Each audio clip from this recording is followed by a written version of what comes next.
Hello, everybody. It's me, Kirsten, and this is the It's Giving Mystical podcast. And this is your podcast for the week ahead, the week of August 7th through the 14th. So happy August. Happy full Leo season. Where were we last week with the Page of Cups? The one thing I didn't mention in the past couple of weeks with the Queen of Wands and the Page of Cups, and I can't recall what we had before that, maybe the Hangman, is that when the court cards come up, we are usually talking about other people. So the court cards represent aspects of ourselves, but they also, especially when there's a group of them, represent some kind of relational dynamic, some kind of interpersonal dynamic. So when we had the Queen of Wands and the Page of Cups, yes, that's talking about the aspect of you that walks into the room full confidence and the aspect of you that is seeking to be romanced and in awe of the world. But also back to back together, they also are indicating other people. So you might have noticed over the past couple of weeks that other people, they're always around, right? We can't escape the people. But there's something about maybe certain relational dynamics, certain people, the texture of those relationships, the quality of those exchanges getting highlighted. So having some sense of who else shows up in a Queen of Wands energy. Does that feel good? Do you like that? Is that something that you want to come closer to, or something maybe you need some boundaries with? The Page of Cups, that's lovely, romantic. And at the same time, is that something you want? Well, that sounds really good. It can be not where you are. It can be not where your head's at. And so there can be a sense of, do I want that energy closer to me or do I want it further away? Something like the Page of Cups can be, again, like lovely, youthful, romantic, dreamy, poetic energy. And if that's all that's there, then that can feel unsafe, or it can feel not rich enough, not deep enough. It can feel not thin per se, but dreamy, foggy. So we just have an awareness of how other people's energy is impacting us. What parts of other people are getting kind of highlighted and activated in our presence. It goes back to that human design thing of certain people are going to draw out certain qualities in us, and just becoming aware of that. So there's probably some beautiful learning in that, and maybe there's some learning in that of, oh, that's not maybe bringing out the best in me, or that's not giving me the full nourishment that I need. Or yes, I love that part, but I also am seeking something more multidimensional or more rich. Or noticing that you might have a relationship in which someone's relating to you as the Page of Cups or the Queen of Wands. And while that worked for a while, it doesn't work anymore. Page of Cups, an example would be a child in your life, someone who you love, or someone who has really youthful, fun energy in your life. And that's been great. That's great. And now you come to a point where you're like, well, that's adorable. And I love that about you. I also need to see the Queen of Cups in you. I also need to see the King of Cups in you. I also need to see the King of Swords in you. Like, I need to see a fullness around your expression in regards to our relationship that maybe I didn't need before, maybe I wasn't aware of before. You also might notice where certain characters, certain energies are impacting how you show up. So like the reverse being true, and saying, well, I love that this draws out my, gentle, playful, poetic side. And yet that might not be, I might again want something more multidimensional. So we love the court cards because they help highlight aspects of ourself that maybe need to be worked with or understood or played with or metabolized or integrated. And they also highlight how the kind of characters other people are showing up in, and help us kind of have the contrast to say, oh, that's working for me, that's not working for me. Oh, that feels really good and nourishing to me. Or no, I'm actually looking for something a little bit more robust, again, more multidimensional. Nobody is one thing. Nobody is a character. And yet when we relate to people, we often put them into narrative categories. And I'll just say again, for the 100th time, in this Wheel of Fortune year, the stage is changing, the sets are changing, the players are changing. So maybe you've gotten used to someone playing, the Queen of Wands in your life, and all of a sudden they step on the stage and they feel like playing the Knight of Cups this time around.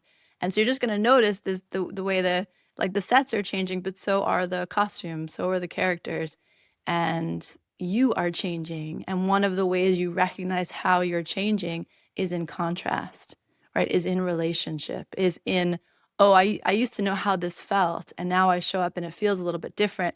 What is that teaching me? What is that asking me to access in myself? So there's something interesting just to note, as I'm doing right now, that when we get two court cards back to back, I wasn't really consciously thinking about this over the last two podcasts, but it's important. When we get these two court cards back to back, there's definitely a highlight, a relief on the characters in our life, the roles that they're playing, and how satisfying, enlightening, inspiring, or draining and confusing those roles might be. And either way, what wants to evolve, what wants to become, both in our sense of expression and in the people in our lives' expression, and then how we engage together, how those roles meet each other. Obviously, we would like to live in a way in which we are fully expressed and fully transparent, and there are no masks or roles. And I also don't know how realistic that is, just based on human psychology, based on our makeup, and based on the idea that we do inspire different qualities in each other, and our relationships do have different strengths and different things that they highlight and draw out in us, and both good and bad. And instead of thinking about that as something to necessarily transcend or evolve beyond, thinking about that as something that's just rich for curiosity and learning. And again, does this feel good? Does this feel like an expression that serves me? The card I pulled for us this week is the Sun card, which is so lovely. Again, like everyone's always happy to see the Sun card. Literally the card of solar energy. So get yourself out in the sunshine this week, enjoying the heat, the August, the Leo season. I will say that because we've talked about this over the past couple of weeks, there is a lot of yang energy around. There's a lot of solar, masculine, forward momentum, driving energy around.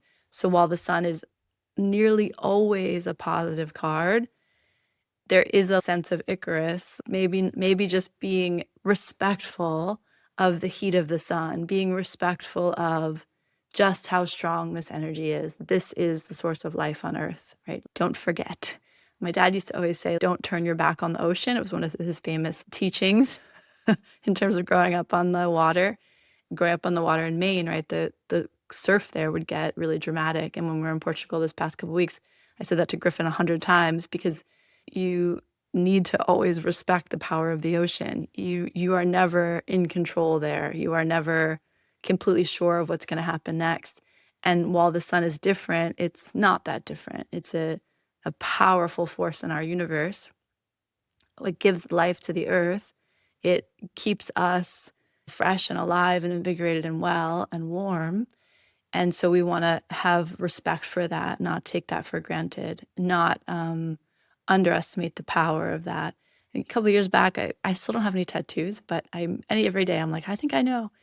And the first tattoo I almost got was Solio, which is a Nordic rune, and it's the rune of lightning and the sun. And I spoke with a woman who specializes in rune tattoos, and she was like, valid. She goes, that it's a beautiful, empowering tattoo. She's like, but it's also pure solar energy. So if you already run high energy, the solio, the power of that is it will kind of burn right through you. It's never going to cease to burn. And there's that with the sun energy. So I don't want to like throw it off course because the sun is traditionally known as the happiest card in the deck. And what we heard in the long form August podcast, which I know is running late, is that there's something about tempering that solar energy with gentleness. And really it's the sense of the sun is direct illumination, clarity.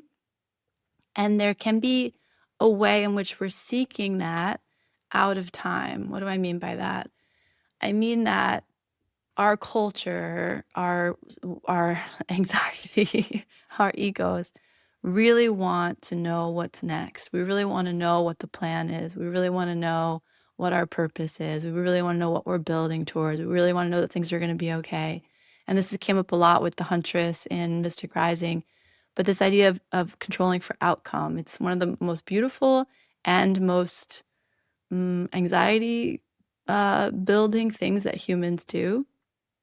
And there's something about the solar energy that it's so interesting. This is what's coming up, but it's like, of course the sun is good. Of course clarity is good. Of course direction is good.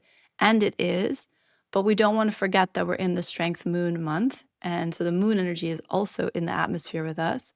And it's interesting, the sun and the moon and the eclipse season. So this could also be speaking to just kind of the confusion of eclipse season, meaning that we kind of take for granted that the sun is the one that shows the way. And it is. The sun is beautiful. So of course the sun is the one that shows the way, and the sun is warmth, and the sun is brightness and the clear light of day.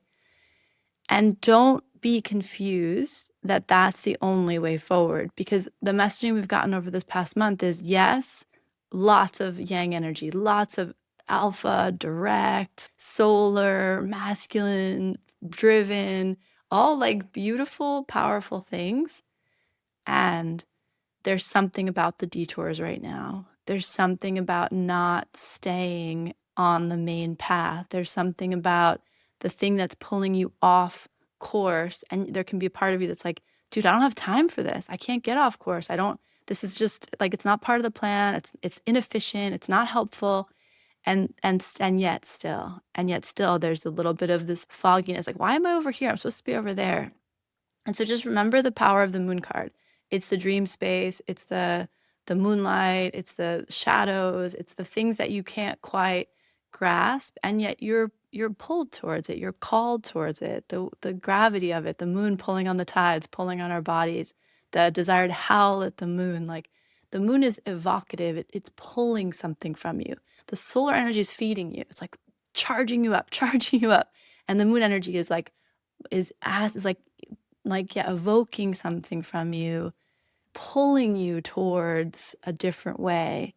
And so we just want to kind of have this awareness around the solar, the force that wants to propel us, so kind of to feed us so that we can move. And then the moon, which is kind of tugging at us. And it's a more subtle sensation. And it's definitely not celebrated in our culture, right? We can talk all you want about intuition, about spirituality, but go on Instagram, go on any of these social media places, any place that people talk about spirituality, so much of it is still extractive. So much of it is still, are you good enough? So much of it still preys on this idea that if you change, you'll be better, that there's some fundamental flaw with you that money and training can erase, fix, transform. The moon does not agree with that. The sun doesn't agree with that either, FYI.